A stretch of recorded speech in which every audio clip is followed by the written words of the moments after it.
नमस्कार.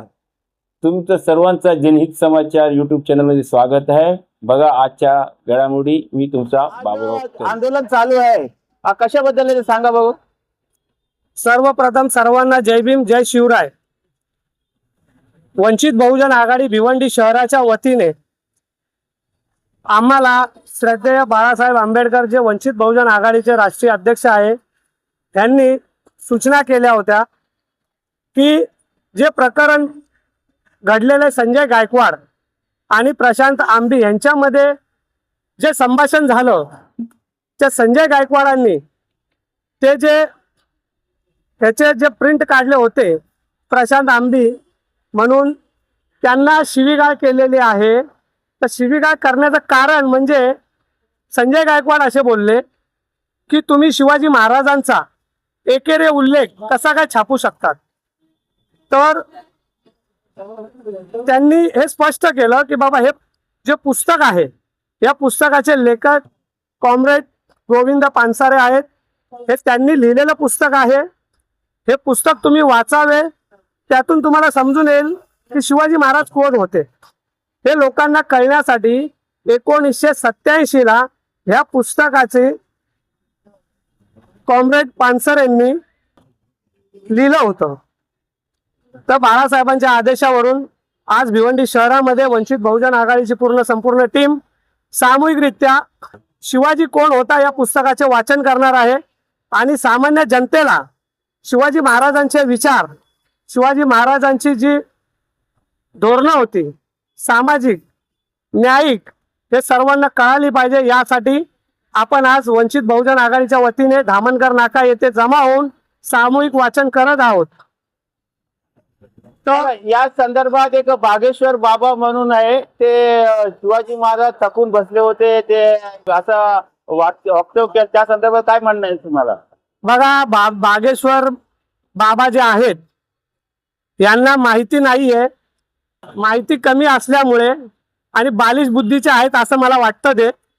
कारण कुठलीही गोष्ट आपण इतिहासावर बोलत असताना त्याची माहिती घेणे खूप गरजेचे असते आणि माहिती न घेता कोणाच्या तरी मार्गदर्शनाखाली काहीतरी उगाच बरगळायचं असा धंदा महाराष्ट्रामध्ये हल्ली खूप मोठ्या प्रमाणात चालू आहे.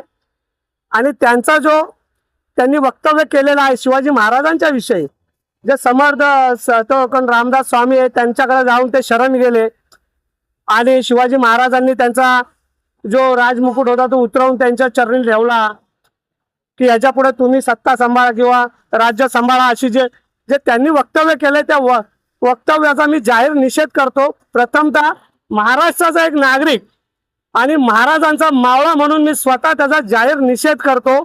आणि अशा भुवा भोंदू भटांच्या मागे लागून आज महाराष्ट्र कुठल्या दिशेने चाललेला आहे हे आपण सर्व उघड्या डोळ्याने बघतायत. ज्या प्रकारे ते नाशिक ते खरात बाबाचं जे प्रकरण झालं, त्यामध्ये पण मोठ्या प्रमाणात आपल्या महाराष्ट्रातील महिला यांचं शोषण झालं. आता मला असं कुठेतरी वाटतं की जेव्हापासून हे सरकार या देशामध्ये आलं तेव्हापासून या सगळ्या गोष्टींना जास्त वाव आलेला आहे आणि कुठेतरी सरकारमधले काही लोक त्यांना सपोर्ट करत आहेत असं चित्र आपल्याला सगळ्यांना दिसतं. तर त्याचप्रमाणे त्याच मानसिकतेतून ते वक्तव्य जे बागेश्वर बाबांनी केलंय ते आपल्या सर्वांना माहिती आहे. पण त्याची सर्वात मोठी खंत म्हणजे महाराष्ट्राचे स्वतः मुख्यमंत्री त्यांच्या शेजारी बसले असताना सुद्धा तो माणूस शिवाजी महाराजांविषयी असं वक्तव्य करतो आणि त्याची कुठल्याही प्रकारचा निषेध ते महाराष्ट्राचे मुख्यमंत्री, जे प्रथम नागरिक ज्याला आपण महाराष्ट्राचा बोलतो, एवढे मोठे व्यक्ती त्या व्यासपीठावर असताना सुद्धा त्या व्यक्तीला कुठे थांबवलं नाही किंवा त्यांची जी चूक झाली आहे त्याला कुठं खोडण्याचा प्रयत्न केलेला नाहीये. तर ह्या सर्वातून आम्हाला असंच दिसतं की हे सरकार अशा भोंदू बाबांच्या किंवा असे जे आगोरी प्रकार करतात त्यांना कुठंतरी त्यांचा सपोर्ट आहे. तर बागेश्वर बाबाचा प्रथमतः मी जाहीर निषेध करतो आणि पुस्तक वाचायला आपण सुरुवात करणार आहे. शिवाजी कोण होता, लेखक कॉम्रेड गोविंद पानसरे. या वर्षीच्या शिवजयंतीपूर्वी ही पुस्तिका प्रसिद्ध व्हावी म्हणून घाई गर्दीने सारे केले. पुस्तिकेत मी शोधलेले काही नाही. पूर्वी इतरांनी लिहून ठेवलेले त्याचीच सारी उसणवारी आहे. तपशील व संदर्भ अर्थातच इतरांचे मांडणी फक्त माझी, असे गोविंद पानसरे यांचे म्हणणे आहे. थँक्यू.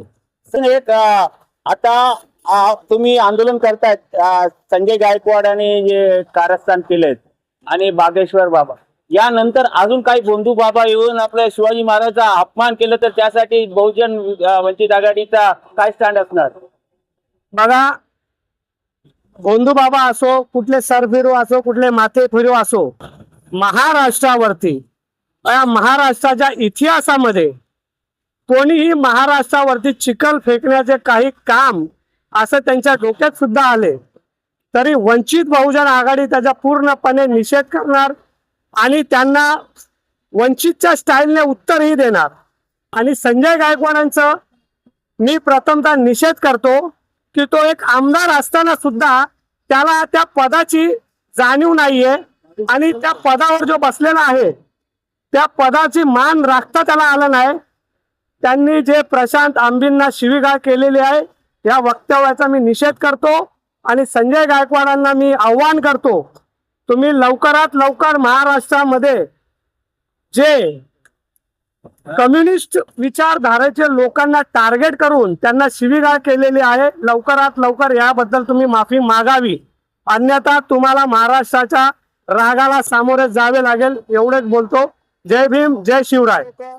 छत्रपती शिवाजी महाराजांबद्दल काही बोलून जातो तर वंचित बहुजन आघाडीचे लोक सर्वजण आम्ही काही खपून घेणार नाही. जर अशा पद्धतीनं होत राहिलं तर त्यांना कायदेशीर धडा शिकवला जाईल, एवढंच मी बोलतो. 2 शब्द संपवतो. जय भीम, जय संविधान, जय शिवराय. कशा पद्धतीने करतात, पुढे काय करणार? संजय गायकवाड हा नावात जो आमदार आहे, संजय गायकवाड हा स्वतःला आमदार म्हणून येत आहे. तो विधानसभेमध्ये निवडून आलेला आहे आणि असं असताना देखील तो एक खालच्या पातळीवर जाऊन शिवीगाळी करून आणि धमकी देत असेल आणि तो त्याच्या पदाचा जर गैरवापर करत असेल तर अशा आमदाराचा आम्ही निषेध करतो.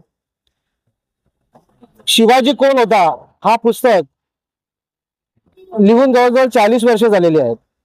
हा पुस्तक गोविंद पानसरेने लिहिलेला आहे आणि हे ज्याला माहिती नसेल आणि तो सांगत असेल की मी शिवाजी महाराजांचा वारसा आहे तर आम्ही या गोष्टीचा सुद्धा निषेध करतो.